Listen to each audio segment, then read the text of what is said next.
Doctor గారు ఇప్పుడు ఎండాకాలంలో కామన్గా తీసుకోవాల్సిన జాగ్రత్తలు ఏంటి? ఎందుకంటే ఎండలేమో బయట మండిపోతున్నాయి. సో ప్లీజ్ మన ప్రేక్షకులకి.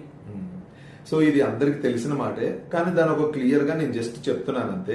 ఈ ఎండాకాలంలో హై టెంపరేచర్స్ వల్ల బాడీ డిహైడ్రేషన్ లోకి వెళ్తుంది. పైగా ఈసారి మన హీట్ వేవ్ వల్ల ఎక్కువ డిహైడ్రేషన్ అవుతుంది. సో దాని గురించి stay hydrated. So minimum 3 to 4 litres of water తీసుకోండి. కుదిరితే ఆ 3 to 4 లీటర్స్ లో 1 లీటర్ ఎలక్ట్రాల్ వాటర్, అదే ఎలక్ట్రాల్ మన ఓఆర్ఎస్ సాచెట్స్ కలుపుకొని తాగడమే. సెకండ్ వచ్చేసి మాక్సిమం షేడ్స్ లో ఉండడానికి ట్రై చేయండి. ఎక్కువ ఎండకి ఎక్స్పోజ్ అవ్వకండి. ఎక్కువ సన్ కి ఎక్స్పోజ్ అయ్యే పనులు చేయకండి.